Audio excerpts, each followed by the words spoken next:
Jamal, you've been a great bartender today. Show us how you shake it, boo. Yes! Ooh, ooh, ooh, ooh.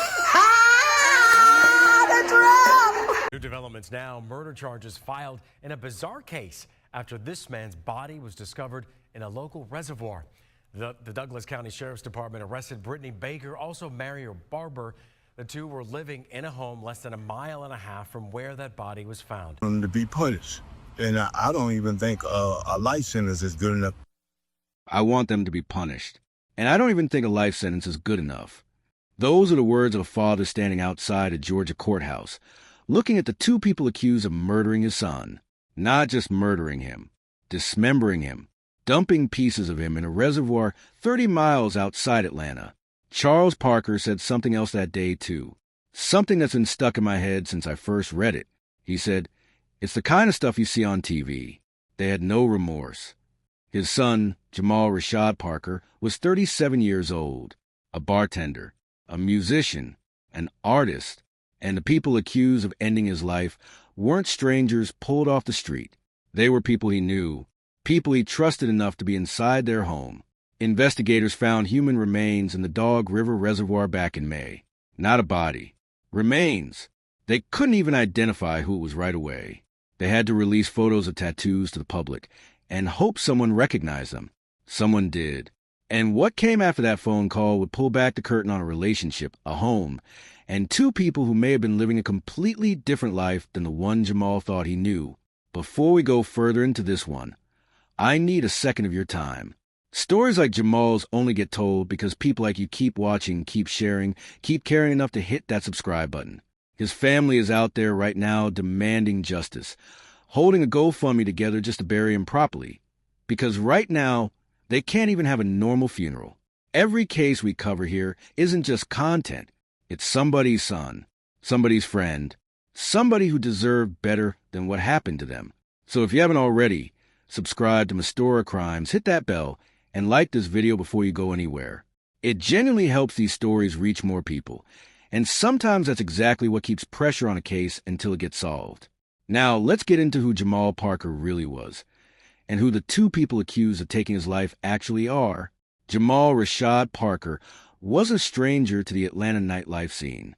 He worked behind the bar at Ms. Icy's Kitchen and Bar, and people who knew him say he wasn't just pouring drinks to get through a shift. He loved creating new ones. He was a musician, a visual artist, the kind of guy his own father said was loved by basically everyone who crossed his path. Charles described his son as having a beautiful soul, someone who loved life and loved the people he met along the way. That's the picture painted by everyone who actually knew him. Warm, creative, well-liked. But here's where it gets uncomfortable. The two people accused of killing him weren't random strangers. Brittany Amber Baker, 42, and Mario Andre Barber, 46, were people Jamal apparently knew and trusted. That's not police speculation either. That's how his own family described the relationship in the GoFundMe they set up after his death. People he knew and trusted. Sit with that phrase for a second, because it's going to matter a lot more as this story unfolds. Brittany Baker lived in a home where investigators believe Jamal was killed, a house on Langdale Chase in Douglas County. Investigators would later spend 4 straight days combing through that property. On the surface, it's an upscale, quiet community, not the kind of place you picture when you think about a body being dismembered. And that contrast is part of what makes this case so unsettling. The gap between how a place looks from the outside and what allegedly happened inside it. We don't know yet, not officially, exactly how Jamal ended up connected to Baker and Barber. Was it through the bar? Mutual friends? Something else entirely? Police haven't confirmed the nature of that relationship, but what we do know is that whatever trust existed between them, it didn't protect them in the end. And that's where the cracks start to show. Because the more you look into Brittany Baker and Mario Barber, the less this looks like an isolated, impulsive act. It starts looking like something with layers. Something that had been building for a while. Here's something that doesn't fit the picture of two people just living quietly in a nice neighborhood. Around the same time investigators were closing in on the murder, court records show Baker and Barber had already been charged in a completely separate case. Identity fraud, counterfeit vehicle registrations. And this wasn't petty, low-effort stuff. We're talking about a UV laser printer, blank ID tags, stencils, invisible ink. Prosecutors say Baker tried to use another woman's identity to open a Discover card and a Macy's card. She's accused of manufacturing at least 6 fake identification documents. Barber is tied into this too. And on top of all of that, there are drug-related charges sitting on both of their records. So picture this for a second. A home in a nice community. A woman living there who, according to investigators, was allegedly running some kind of counterfeiting operation out of it. Fake IDs, fake license plates from multiple states, the equipment to produce all of it.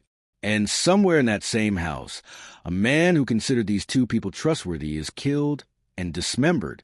That's not a coincidence that sits easy with anyone.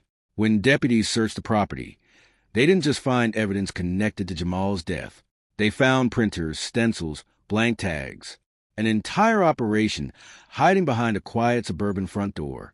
This is where the psychology gets interesting and honestly a little disturbing. People who run sustained fraud operations like this one allegedly tend to share certain traits. A comfort with deception as a way of life. The ability to look someone in the eye, build a relationship, and have an entirely separate reality running underneath it the whole time. If Jamal considered these two people friends, was he ever shown even a hint of what else was happening in that house? Or was he kept completely outside of it, only pulled in when something went wrong? We don't know the motive. Police have been clear about that. They haven't released one, and they haven't confirmed whether Jamal knew anything about the alleged fraud activity happening in that house.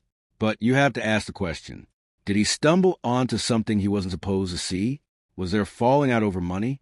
A debt that went unpaid? A secret he uncovered that suddenly made him a liability instead of a friend? These are theories, not facts.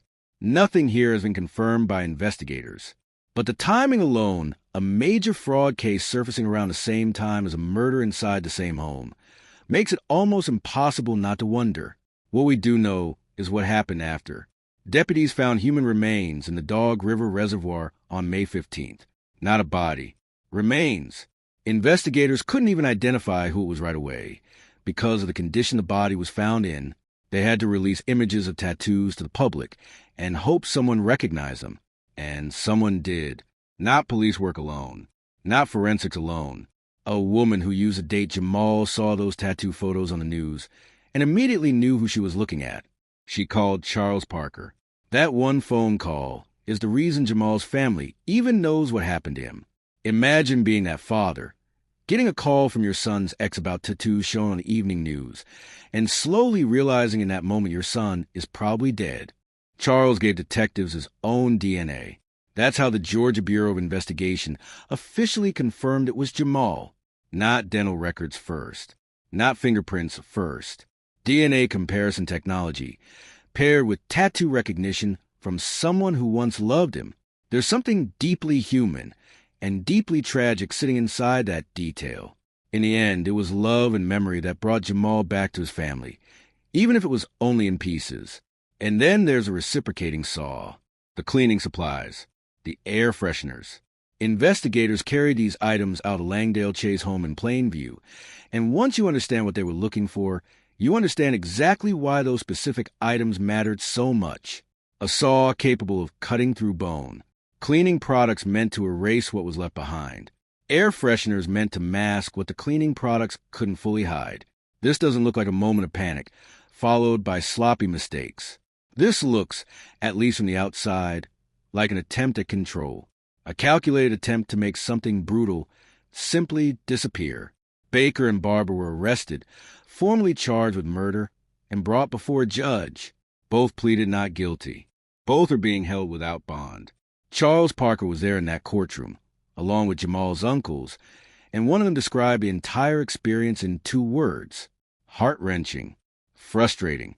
Outside the courthouse, the family chanted justice for Jamal. Charles told reporters alike, sentence isn't even enough, that it's the kind of thing you see on TV, that they had no remorse. And when you think about everything that's come out since the arrest, the fraud, the counterfeit operation, the saw, the cleaning supplies, it's hard not to understand exactly why he feels that way.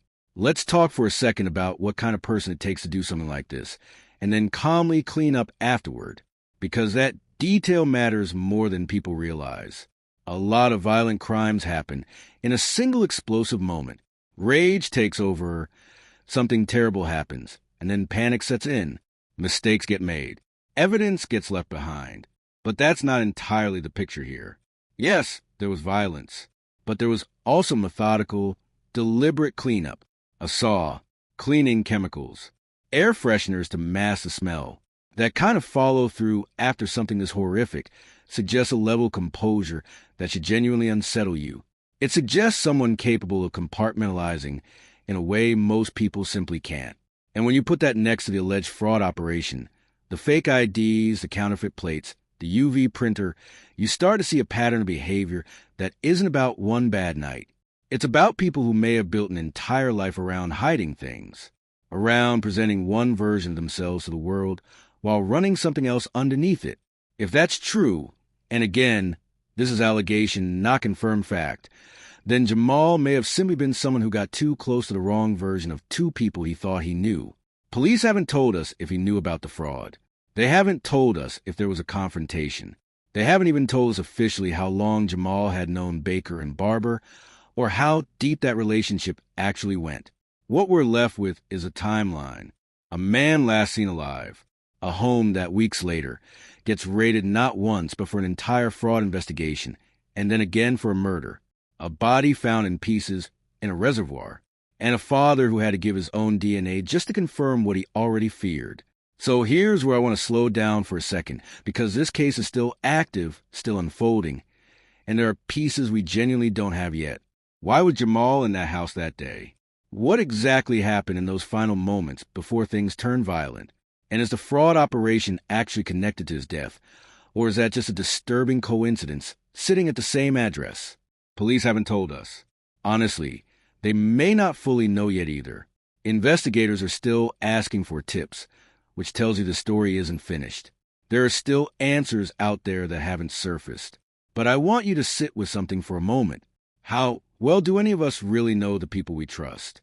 Jamal's family said he knew these two, trusted them enough to be in their space, in their home.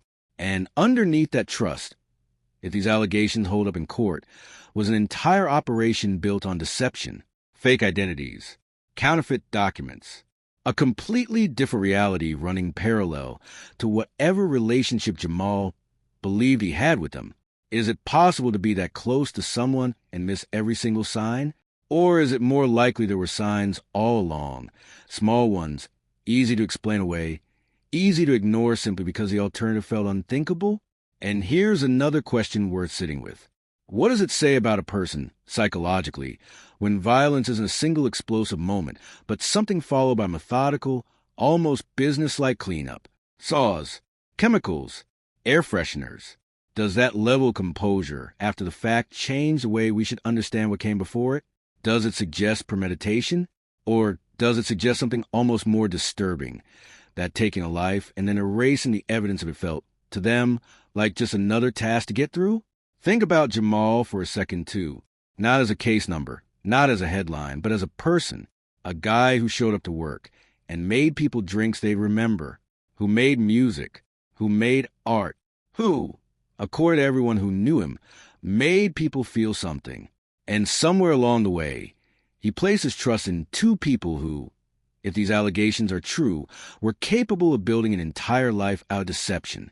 That's the part of this case that should stay with you long after this video ends.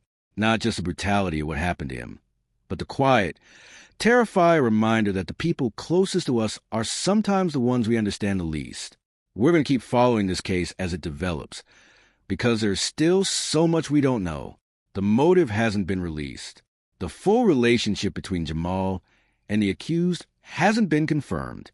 And there are still questions investigators are actively trying to answer. So I want to hear from you. Drop your theory in the comments. What do you think actually connects Jamal to Baker and Barber? Do you think the fraud case and his death are linked? Or do you think this was something else entirely? If this case affected you even half as much as it affected me putting this together, do me a favor and subscribe to Mystora Crimes. And hit that bell so you don't miss it when new details come out. Justice for Jamal starts with people refusing to look away. I'll see you in the next one.